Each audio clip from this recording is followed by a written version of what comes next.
Welcome to the Forest Explorers Virtual Forest Ecosystem, a brand new way to experience your national forest. If you've taken time to explore our exhibit, you've learned about our forest neighbors, how to safely and sustainably recreate on our public lands, and the role that fire plays in a healthy forest ecosystem. What you may not know is the San Bernardino National Forest, the explorer's home, is within driving distance of 10% of the nation's population. That's more than 30 million people. With so many people so close, the San Bernardino National Forest receives more visitors than Yellowstone and Yosemite National Parks combined, and is an ideal environment for studying the dynamic effect people have on our forest ecosystem. Our presentation will introduce you to the elements that come into play as we begin to understand what makes a healthy forest.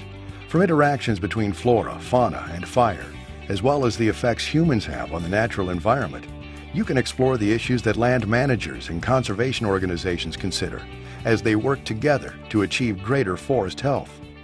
Click on one of the elements you see and meet a conservation or land management professional who will talk about factors that affect overall forest health. Let's get started.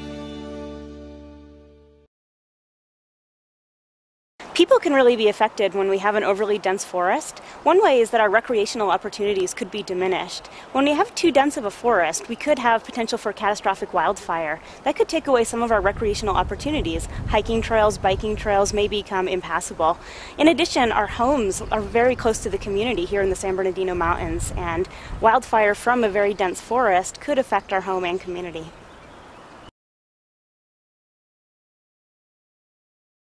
If you look at your home is your habitat. Habitat is a place where you get your food, your water, your shelter, all of your space. Your home as a habitat is part of a much larger habitat here in the San Bernardino Mountains. It's set inside an area where we live with birds, bears, raccoons, squirrels, all kinds of animals are living here, and they depend on the forest as their habitat to get their food, their water, their shelter, their space. And the San Bernardino Mountains are part of an even larger habitat of Southern California, part of the United States. All of our decisions that we make here, all of our recreation opportunities, everything we do in our daily lives has not just only an impact on your own life, but on the greater scope as well. And we have to consider that when we're looking at what we do. When you have an overly dense forest, you have trees that are crowded and too close together. When trees and brush are close together, those crowns of those trees become interlaced and it closes the canopy. You have trees and shrubs that are underneath each other, vegetation on the ground, grasses, tree litter, large down logs. You have brush, small suppressed trees that are ladder fuels and can carry the fire up into the crowns of the trees that cause catastrophic stand replacing fires. You don't have the defensible space that's necessary to protect structures and the forest environment as well. Fire is part of a healthy forest ecosystem. Fire is necessary to clean up downwoody debris, tree litter. It cleans out smaller, suppressed trees that aren't desirable, that don't contribute to the stand. A less dense forest is more resilient to fire, to attack by insects and disease. You're more often to have a ground fire. You will have larger trees that are more resilient to fire. They can survive the fire that comes through the area. Fire also creates more biodiversity. You have different species and stands, different ages and different size classes.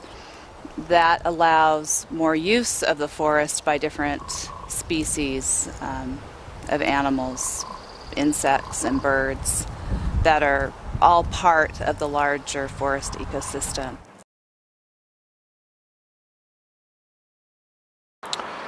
In an overgrown forest, you really have to start not with the tree, but what's beneath the tree, meaning the soil specifically. The soil, and that's the location where the trees are actually drawing their nutrients from. The soil only has a certain amount of water, only has a certain amount of nutrients available for all the trees on site. So if you get too many trees, those nutrients are spread thin over all those trees. So as a result, each tree is not getting the adequate supply of water, nutrients that it needs to really be as healthy as it can be. As a result, when those beetles do attack, they're unable to ward off the attack by producing the sap, by producing the pitch to push those beetles back out and effectively killing those beetles.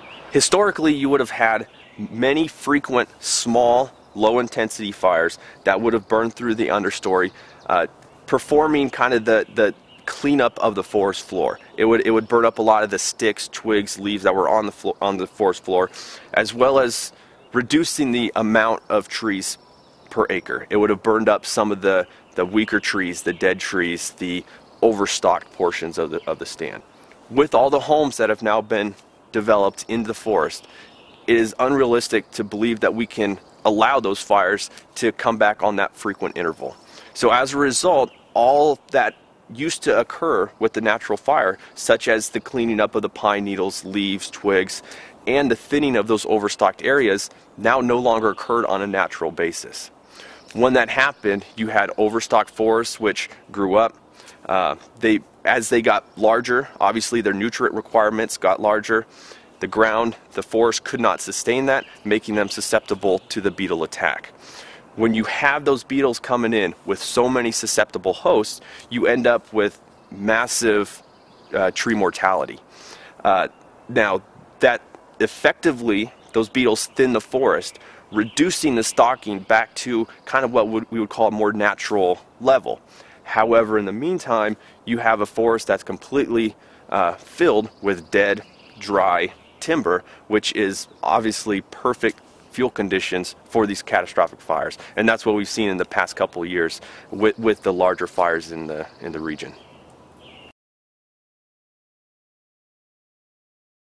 Bark beetles are always present. They are the natural thinners of the forest in conjunction with other natural factors such as fire. They come in and they remove those genetically inferior trees, those damaged trees, whether it's natural or artificial means, and really improve the overall health of the forest and the trees themselves by really maintaining the superior trees, what we would call the dominant trees in the forest. When you have fewer trees per acre, you have more water, you have more nutrients available to each tree. Because they have all the requirements that they need to thrive, these are going to be the real healthy trees. These are going to be the trees that can ward off the beetle attacks.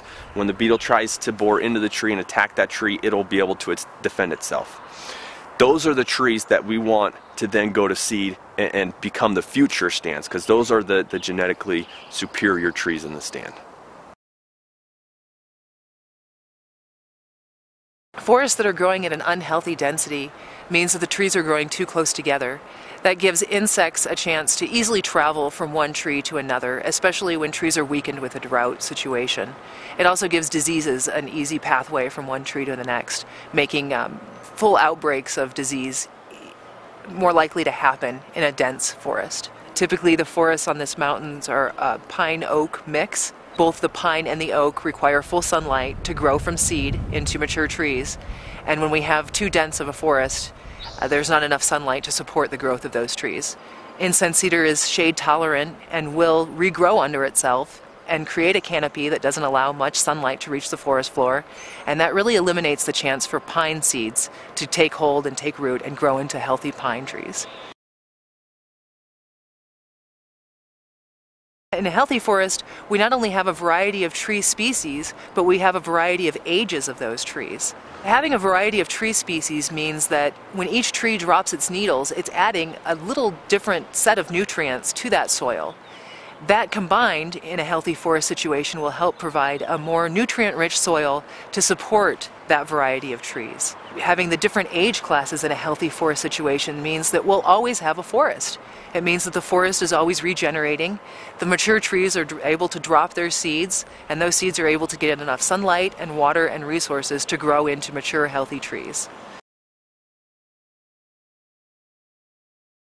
In a scenario where a home has not been treated for forest health and fire safety Typically, you will see lots of small trees close together, bushes and shrubs growing up into those under branches of the trees, and also trees and bushes right next to the house. And in an extreme situation, the fuel loading and the continuity of fuel from the wider property to the home is constant. It's consistent.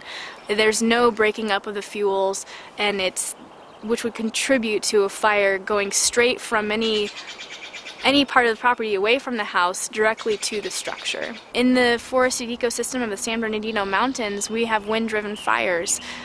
These fires throw embers from possibly miles away. As we saw in 2003 and 2007, catastrophic, drastic fire experiences for these communities and for the community members here.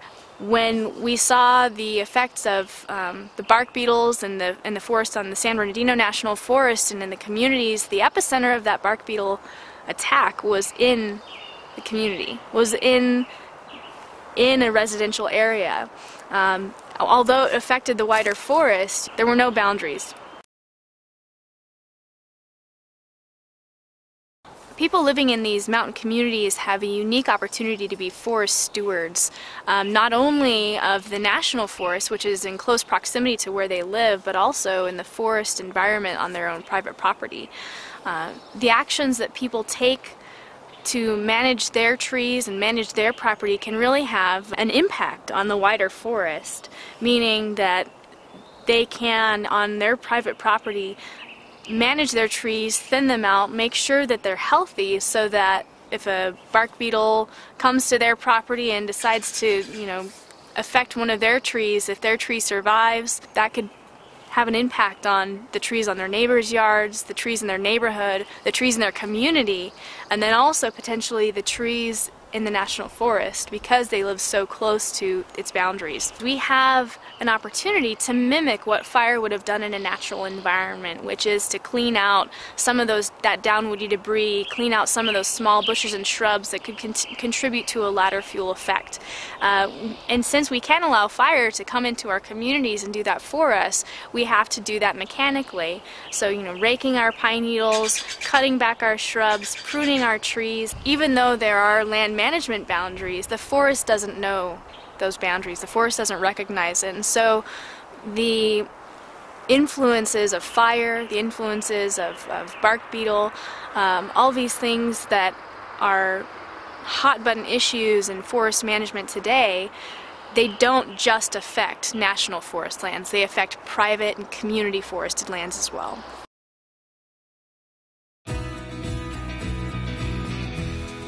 Thank you for visiting the Forest Explorer and investigating our digital forest environment.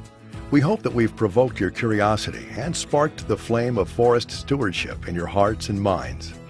If you're a resident in one of the San Bernardino, San Jacinto, or Mount Baldy mountain communities, you have an even greater opportunity to affect the health of the San Bernardino National Forest through Forest Care.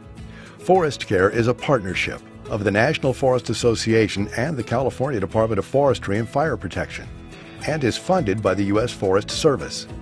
Forest Care sets standards for thinning trees to naturally healthy levels, provides property owners with expert advice from a professional forester, and can reimburse some of the cost to complete the work. For more information, call 1-888-883-THIN. The Forest Explorer has been brought to you by the National Forest Association in partnership with the U.S. Forest Service.